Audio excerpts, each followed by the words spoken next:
Welcome to the Pike AutoPro7 software configuration video for Pike mapping stages. This includes the Mapper, Map 300, the 150, 200, and 300 millimeter vertical mapping stages, and the LSA.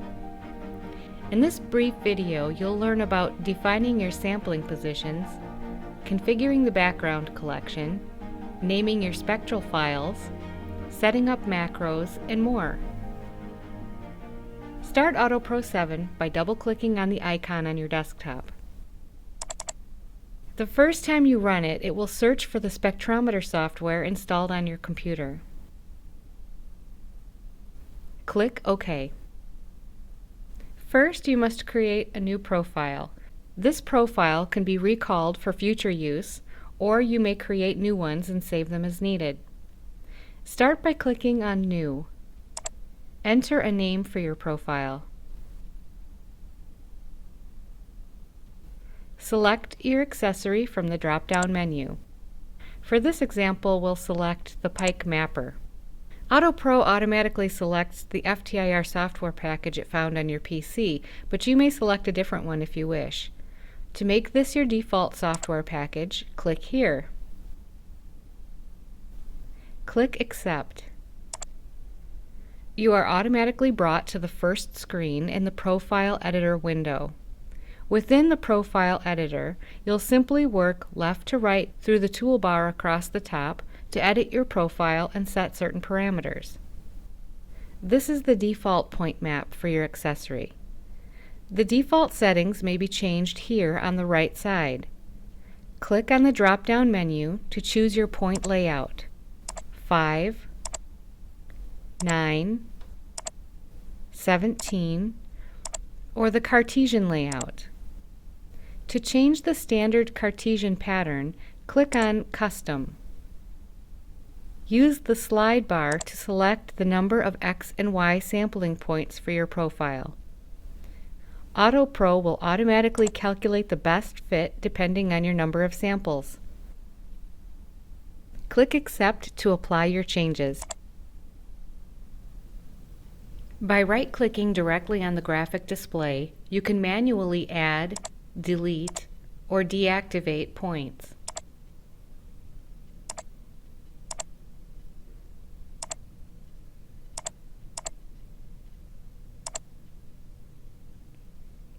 Click and drag to select multiple points to edit at the same time.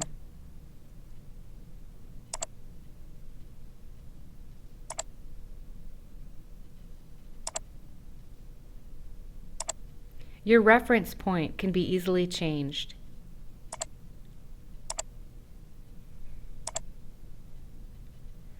You can also add, move, or deactivate points by clicking on Manual Entry. To add a point, enter coordinates in the empty cell at the bottom of the list. Right-click on a point to deactivate it. Shaded rows indicate deactivated points. One of the many benefits of AutoPro7 for mapping stages is the ability to create a profile using an Excel spreadsheet generated from another instrument. At certain steps during wafer process, the metrology used for testing the wafers can generate coordinates of mapping areas. These coordinates are usually saved in Excel format. AutoPro7 allows you to create a profile using these coordinates, or point positions, in order to further analyze wafers using FTIR. If you would like to verify the purity of a silicon ingot prior to processing, you can use AutoPro7 to create a profile, then analyze it using FTIR. The coordinates of mapping areas can then be exported from AutoPro7.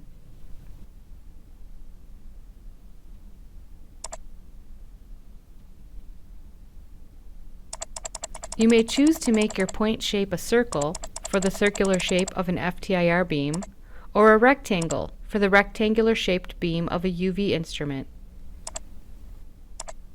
Here you'll see a graphical representation of what the infrared beam will look like on the surface of your wafer.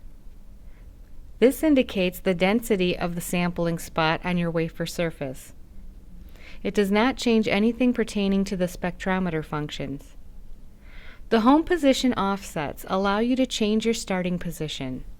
The default setting, 0, 0, is the most commonly used setting for the home position. The outer edge exclusion allows you to program an area that will be excluded from the sampling area. This would exclude, for example, a 5 mm area around the edge of the wafer, where the wafer is generally handled and therefore prone to contamination.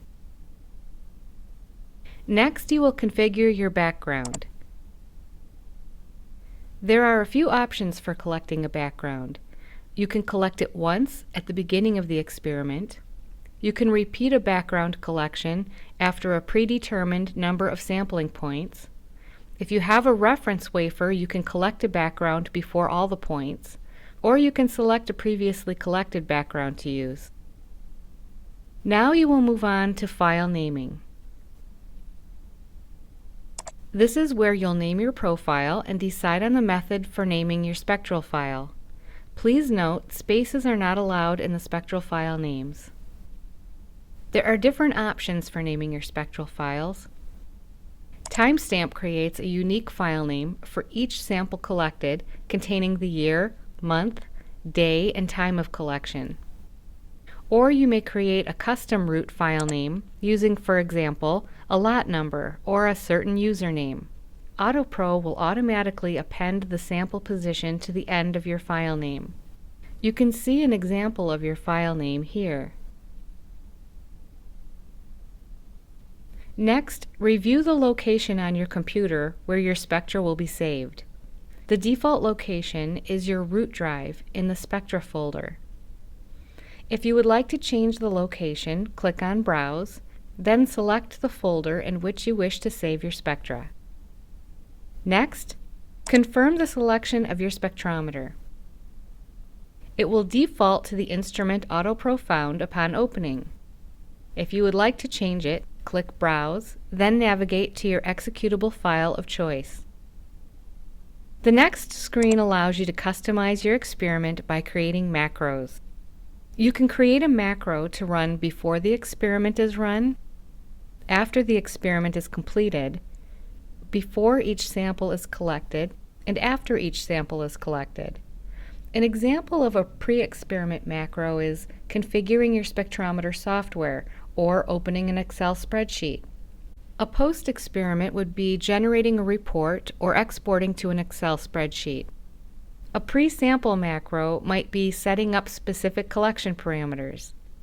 And an example of a post-sample macro is doing a peek pick or a library search. You are now ready to run an experiment. Click on File, then Save and Exit. View our next video tutorial to learn about AutoPro7 operation for Pike mapping stages. For more detailed instructions, refer to your AutoPro7 and accessory user manuals.